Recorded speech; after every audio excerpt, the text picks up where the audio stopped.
Hi, I'm Phil Broadhead, Deputy Leader of BCP Council. Back in the depths of the pandemic, when we were all struggling, as a council, we were trying to help find new innovative ways to help our local businesses, organisations and charities not just survive the pandemic, but thrive as well.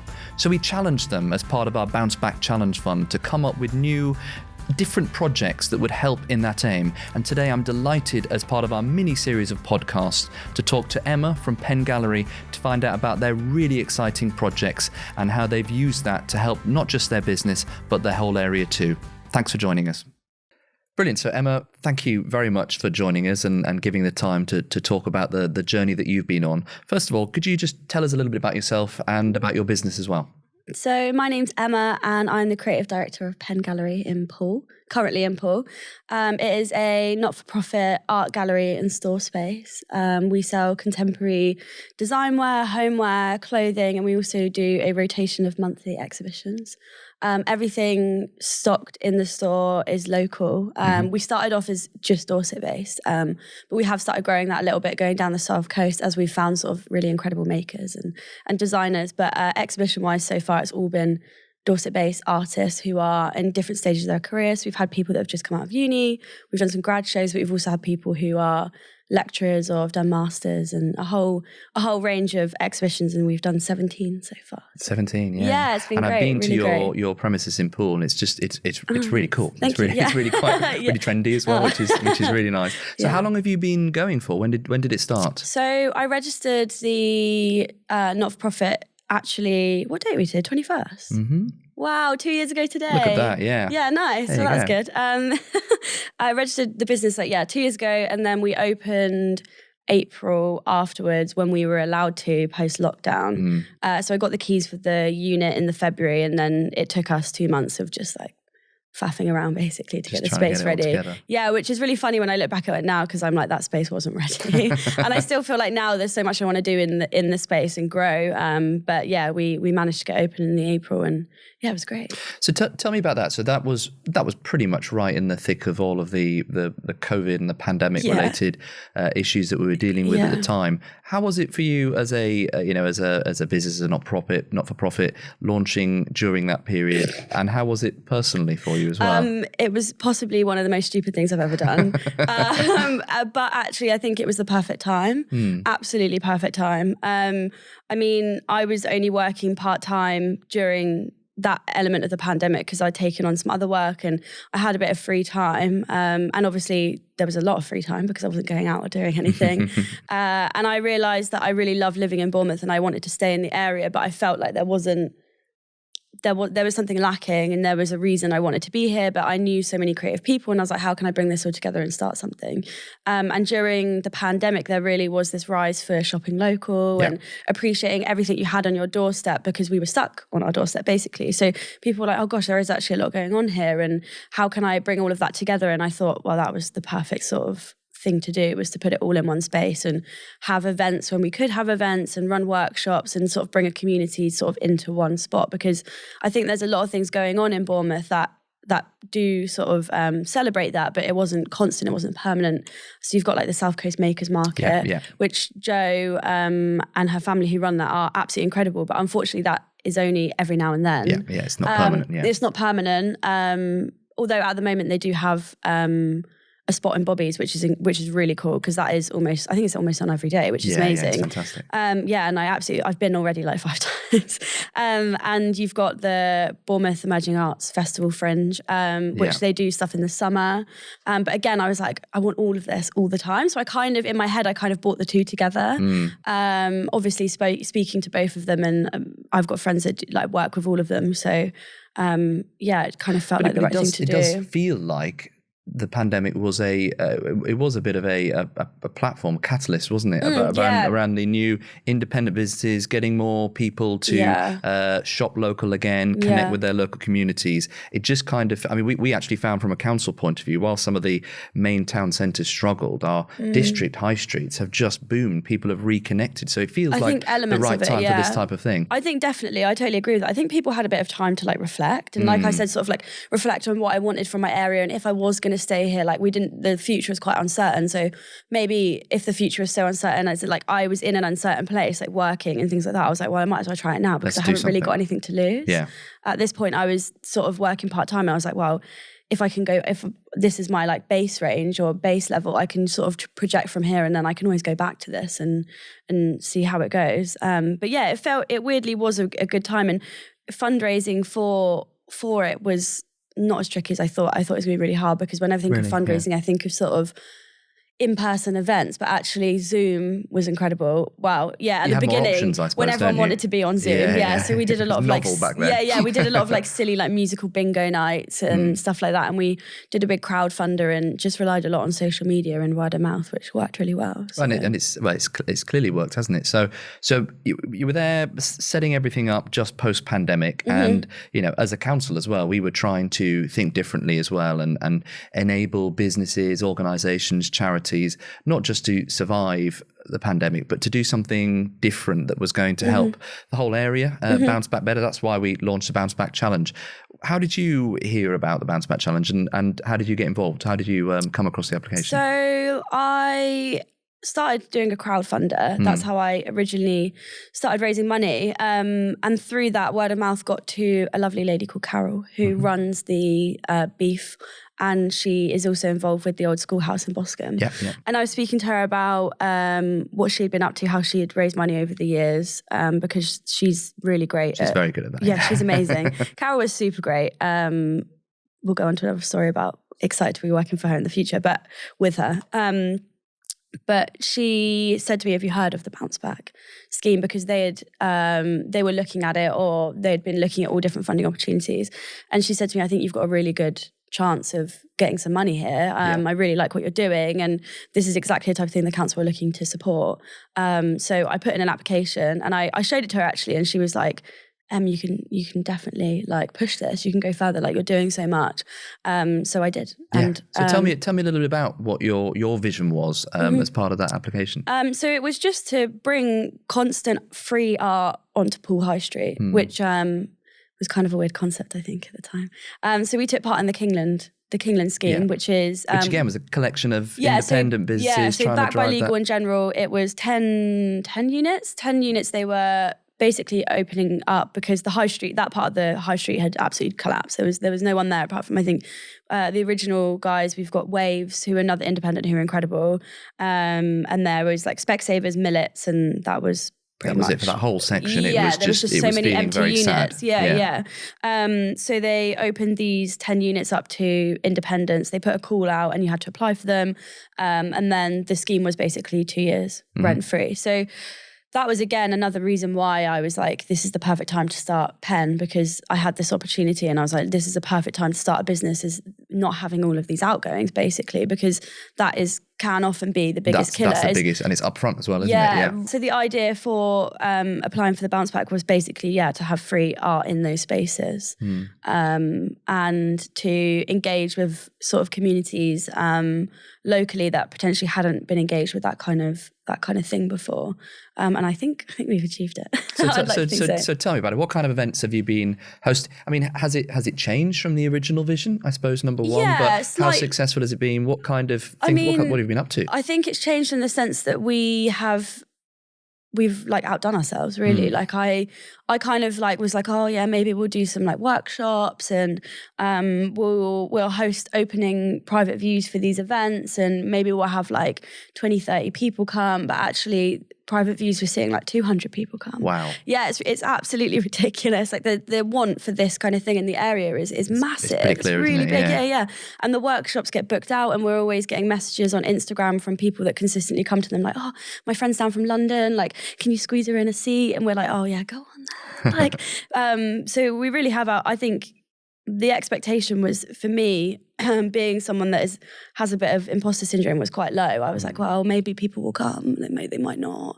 But actually it's just got busier and busier. But we do kids events, we do adult workshops. So this wasn't one project, this was kind of like a series, almost like a program. Yeah, it was a program of events, but the idea, I guess the project itself was just to put an art gallery in Poole. And when I applied for the bounce back, like all the bits of sort of like what I said the funding would go to was almost like small different mini projects within one massive project. Part of that jigsaw puzzle, yeah. Yeah, because I guess one of the projects was putting on a series of exhibitions, but actually sort of working with over 17 people to put on all these little shows is actually all projects in itself, which all needed funding and all needed like backing and stuff like that. But luckily I've worked with really incredible artists, so I've sort of been able to somehow wrangle it all and work it all out. But. And I've heard brilliant feedback from people that have been taking part, and I think it's inarguable the positive impact it's had on not just the local area, but the wider area. So it's brilliant. How's it impacted Penn? The kind of the entity itself, has it, what impact has it had on that? As in the bounce back scheme itself? Like, and the events and everything that you've done. Oh yeah, well, I mean, to start off with, like we crowdfunded a bit of money.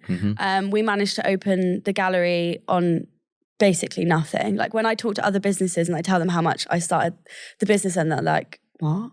They're like, what, wasn't that just the cost of your solicitor bills? And I was like, well, I managed to do like a lot of wrangling. I think actually it did show as well, like during the pandemic, it really showed what people were willing to do to help each other out. Because at the end of the day, like we were all in the same situation. We all wanted to come back out of the pandemic and out of lockdown into something on our high street. And I basically said that to people. I was like, look, I'm starting this. You're pushing an open door in that. I was like, look, we're starting this not-for-profit. We're going to do loads of events. This is what we're going to do. Like, you're welcome to come anytime. Like, can you do me a favor? And people were like, yeah, sure. So without the bounce back as well, I don't think I would have got this far, really, if I'm completely honest, because everything was on such a shoestring that actually enabled me to be able to. We did the Kickstart scheme as well to get funding, but so to get staff. So we did that. Plus with the bounce back, I think we basically just broke even like the whole time. Like it really, really helped. And then alongside all of the events and everything, it just really, really helped. And it has clearly gone from strength to strength, but obviously we're now facing new challenges, cost of living, inflationary environment. It's affecting everybody, businesses, people. Do you think that's helped facing the future challenges, not just for Penn, but I suppose the work that you're doing with the community? And I think so. I mean, we definitely give people an outlet to sort of like hide away from reality for a bit. And I think that's what art does for people. So you can come and stand in an exhibition and kind of forget that you may go home and your electric bill is like 5 times the amount or whatever. So it definitely helps. And we have really tried to sort of lower the prices of workshops and stuff. We do a lot of workshops that are like £10-15 where you can come for 2 hours and just hang out with mates and do some fun like activity. It's accessible then, isn't it? Yeah, we try and make everything really accessible, especially with the kids' workshops as well. Like, unfortunately, at the moment, we do have to charge for certain things because at the end of the day, even though we are a not-for-profit, we're not at the point where we are getting enough funding. You can't subsidise it, can you? Yeah, we can't subsidise it at the moment, but that is definitely a goal going forward, is to be applying for more funding. But as the team was mainly just me for 2 years, that kind of thing was running the whole business and doing all of that side has just not really been manageable. But going forward, I really hope that's something we can do and really help sort of people continue to see art and do art and get involved without having to sort of even pay £5. So hopefully we'll see what we can do. So let's talk about going forward. You've been on a bit of a roller coaster journey, mainly up, which is great, over the last few years. And what a whirlwind to do all of that, to launch a not-for-profit, to have such an impact in the local community. It's really, really admirable. What's next? What is next? Again, I think my parents probably think I'm absolutely insane because last time I said I'm starting a business in the middle of a pandemic, and they were like, right, so well done, darling. Yeah, what quite is this? I think it was quite that. But now everything in the world seems to be getting slightly worse, but we are getting bigger. And we're actually joining forces, which is kind of what I wanted from the offset. Like, as soon as I met Carol and the team at Beef, I realised. For those that don't know what Beef stands for, it's Bournemouth Emerging Arts Festival / Fringe. I'm not sure what they're going with at the moment. They were a fringe, now they're a festival. It depends. It's a bit of both. They're absolutely incredible. So they're an arts charity based in Boscombe, and they are the champion of Boscombe. Absolutely. And they've been a critical part of we've been doing great work with in they're Boscombe amazing. and the Towns Fund. We've got £23 million from government. They've been really central to bringing all the people together. It's a buzzing place, is Boscombe. It's got such potential. And I just think the team there are so engaged with the art, the local community. They know exactly what their community wants, and that they're working with the right people, and they are bringing incredible art to Boscombe High Street, which is probably, again, exactly how I felt when I was like, I'm going to put art on Poole High Street. But we are moving in with them. Oh. Yes, I know. So they have the old TJ Hughes building at the moment. Big building, yeah. Big building. At the moment, that building is only used sort of every now and then. They have a sofa cinema in there, which they program. I think it's like every other week. Yeah, I've been to it. It's really cool. It's really cool. And they show like art films, and then some that aren't so like art housey. So if you are someone that's like, I have no idea what's going on in this movie, there are films for you there too. But they also have a theatre space there, which is used by the Outsiders program, which are absolutely incredible. They do creative writing workshops and theatre and music, all for people whose voices are generally unheard in society. I've been to a few of their shows, and they are absolutely incredible and so worth every penny. So they use that space at the moment. And then when the Fringe Festival or the Summer Festival Beef is on, they use that in the summer for, I think it's June or July. They use it for like a month. And then the rest of the time, the space is kind of unused. They use it for workshops, but it's not open constantly. So Penn is moving in the store and exhibition space to hopefully keep the doors open 6 days a week on the high street. Have that activity. It's exactly what we're bringing to Boscombe with the Towns Fund. So we've got so many creatives there already. So really making a USP of that. So being open all the time is just brilliant. Yeah. So we're hoping to program constant exhibitions like we do now. Obviously, the Penn curated ones will take a little bit of break when they're doing the festival ones. But actually, I'm very glad of that because it gives me a bit of a month off. So, but the store space will constantly be there as well. And we can actually expand our store space so we can have more makers. At the moment, we sport over 100 makers constantly in the shop, but some of those 100 makers may only have like 1 or 2 prints or like a couple ceramics, but hopefully we can give them a bit more space. There's a bit more space, yeah. Yeah, and we can just introduce more and more people and just hopefully be a proper hub for arts, because at the moment it's called Boscombe Arts Depot, and it is a depot of art things happening, but hopefully it can just grow and be even more. Get bigger and better. And it's great if you're growing, then joining together means that you've got the room to grow, but to do it in a place where there are other people doing similar things. Yeah, and I think as soon as I met them, I was like, gosh, I've loved being in Poole, and it really has done something for the area, and I think it helped us having that sort of USP, being in the only person doing that thing in the area. But actually, I think across BCP, I'm probably the only person doing what I do. So actually, moving wasn't a bad thing at all, and I think it's only going to be a positive. And I think personally as well, to have the support of their team is going to be incredible, because as I said, it's been me the whole time with Kickstarters, which was a program where I had people work for me for 6 months, which was incredible, but 6 months is a really short time. I now actually employ someone part-time, which I can't believe I can actually do that, which feels really cool. And she's going to be coming with me and moving with me. And I just think having that support around me personally is just going to really change how I can work and my work ethic. And as I said before, like maybe actually having time to apply for more funding to be able to do more. So it gives me a bit of a break just out of the store space. And keep growing and hopefully get bigger and better until I can retire onto a yacht. Well, that's never going to happen. That's the aspiration for everyone. Not sure many of us get No, I it, don't think it's ever going to happen. Look, it's been really inspirational actually to hear about your journey, all that you've been doing, both in Poole, now in Boscombe, and how you've used that Bounce Back Challenge Fund to do something different and really get people interested in art and supporting themselves as well. If people were listening or watching to this, where could they find out more about all that you're up to? Okay, so on Instagram is always a good place. So we're at Penn Gallery Store. We also have a website, penngallery.co.uk. And we will be in our Poole space until the 24th of December. And after that, we will be moving to Boscombe, but a bit of an unknown on when we are opening there. There's a lot of work to do. Yeah. So we're hoping to get in by spring. But we will be launching a crowdfunder for that.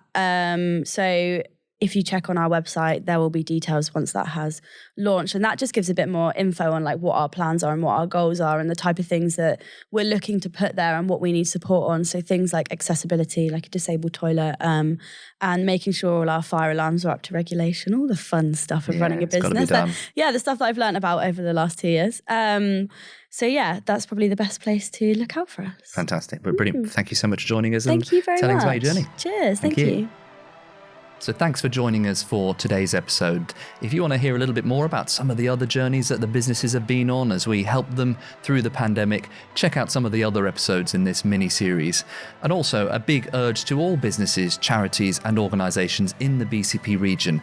Our economic development team at the council are here to support you, both through today and tomorrow, including some of the other grant funding that may be available in the future. So make sure you sign up to our BCP business newsletter and hopefully we can help you in the future. Thanks for joining us.